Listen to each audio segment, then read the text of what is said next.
Hello boys and girls, Alex here again with another one of these crazy puzzles.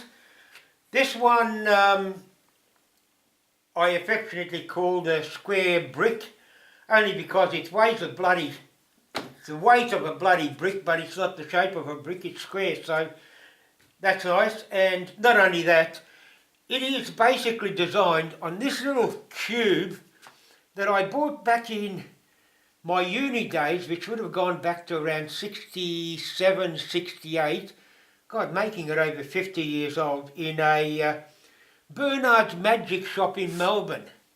Magic shop, mind you, well, yeah. Anyway, I've carried it around through marriages and drunken parties and God knows what else, but it's always stayed with me on top of my cabinet or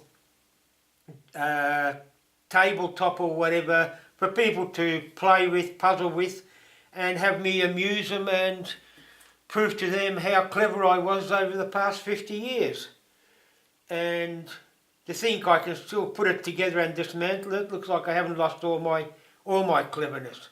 Anyway, put it aside.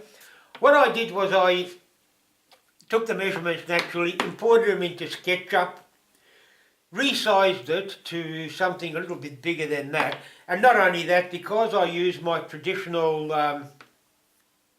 6mm MDF cut on my laser and pinned together with 4mm located dowels. All the alignment dowels is basically all they do.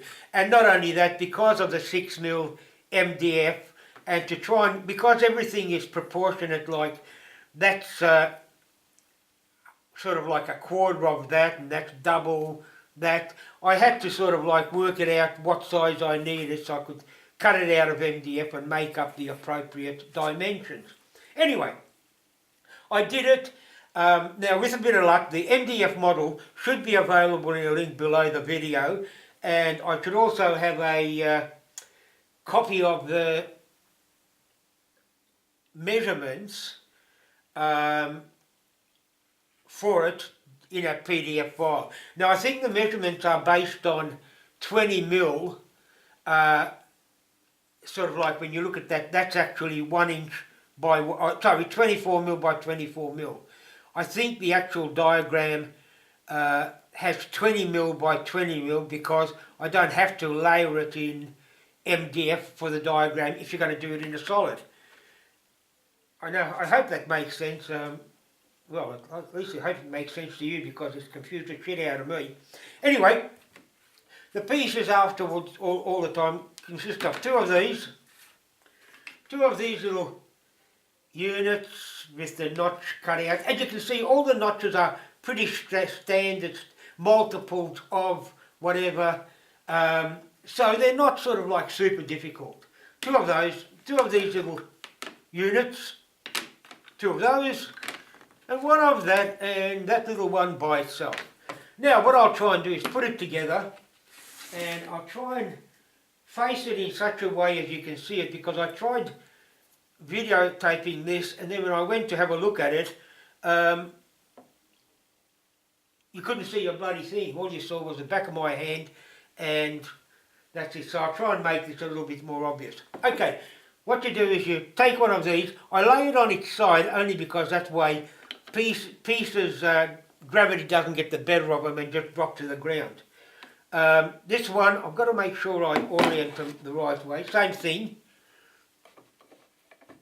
And goes together, whoops, let's do it the right way, like that. Now you can't see anything there yet, but I'll be sneaky and turn it side on. Then you get one of these pieces with the little notch. At the moment I prefer to have it hanging down, only because gravity.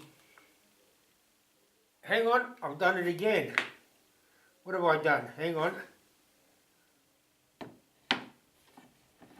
Yeah. Sorry, I had it the wrong way. Stupidly. Anyway, that's better. You know, I had that going that way.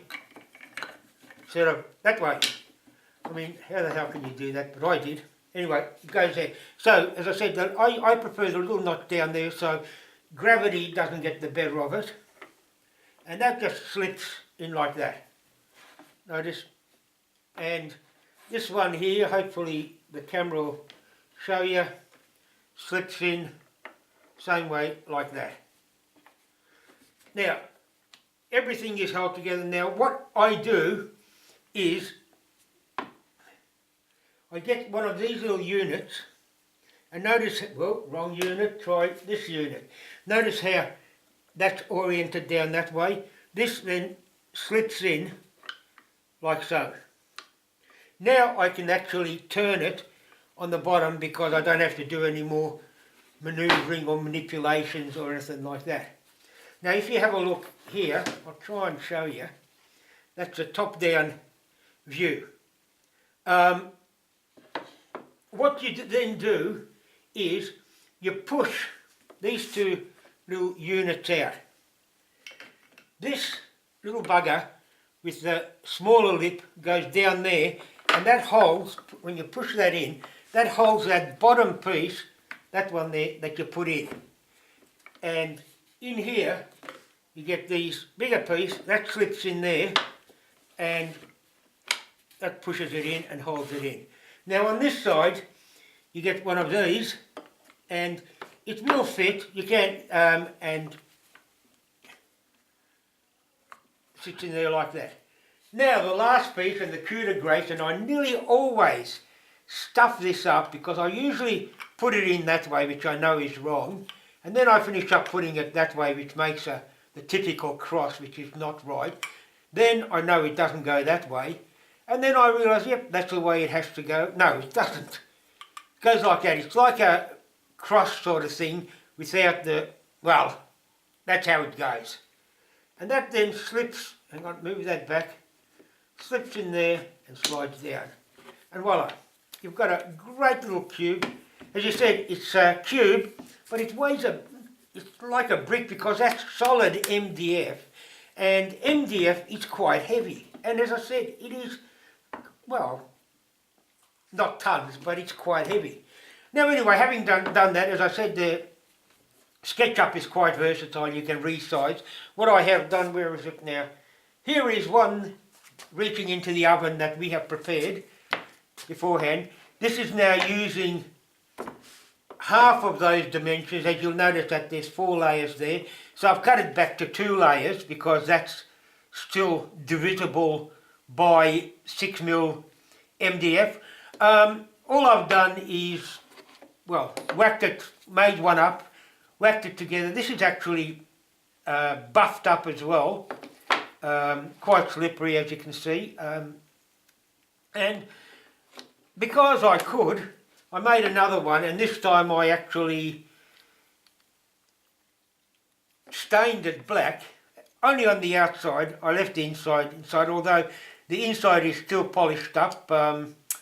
And I then realised that staining was not a good idea on the buffer because my buffing wheels turned black, but with a bit of more buffing and whatever, at least I'll get rid of them.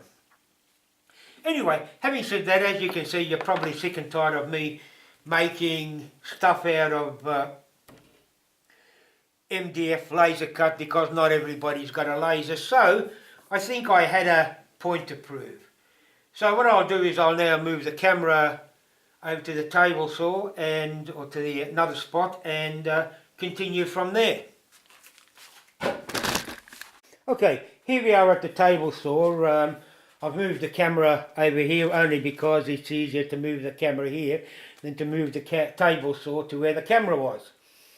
What I wanted to do is prove to people that yes, it can be made out of solids, and actually it is quite easy because most of the measurements are multiple measurements. As you can see, when you set them up, you know, you just have to do a few alterations. A lot of them are quite repetitive. However, I have to admit my measurements weren't exactly the best. I'm one of these idiots that measures once, cuts once, totally stuffs it up, then measures once, cuts 20 times, still stuffs it up.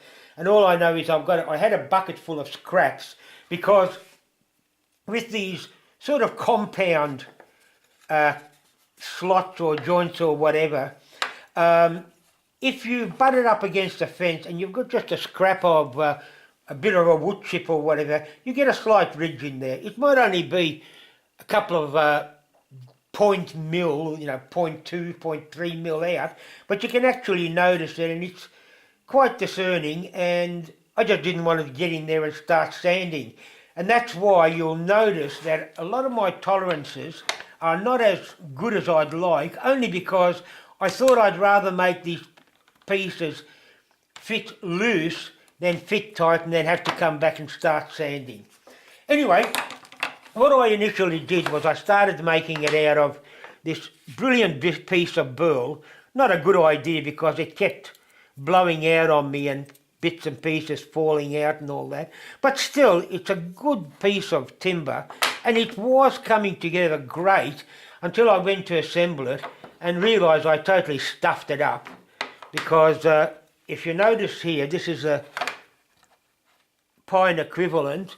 They look okay, everything okay there, but here I actually, geez, I hope I'm getting this in. Yeah, I've actually cut an extra channel down there, which I shouldn't have cut, as you can see there. Bad thing. The other thing too is I made one of these.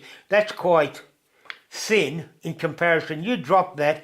I had a sort of like a, what do you call it, grain line or a split line across there, broke into, so I had to make another one. And anyway, when I discovered that I stuffed this up, I just didn't have any more burl left. So I thought, I'll stuff it. Rather than throw this away, I'll make some out of pine, and I'll make 2 more of these and use the other pieces, so it gives you a bit of a contrast. So there you are, this is the one. Look, you've seen me fake putting it together. I'm not going to press my luck and put it together again, bore you to tears, because I know I can do it, because I've been bloody doing it for 50 years. So I know I can put it together. I've already done that off camera. And that's it. So, look, as I said, the SketchUp plan should be in there. You won't get, I don't think you'll get the measurements. It's not sort of like one of these advertised things like the other jig I made, the Japanese puzzle, which does the measurements and all that are available on the internet. This one I don't, oh look, it might be, I don't know whether it is or not, but it's down there for you. If you know SketchUp, you can resize it to whatever size you like and go for it to your heart's content. If you're too lazy to resize, I have got measurements there for 20 mil. I call it 20 mil cube, but 20 mil there, 20 mil there, and I can't remember what that finishes up at. It might be about 120 mil long or whatever, but it is a solid little piece of unit. It's a great little puzzle, looks okay, and enjoy. Catch you later, boys and girls.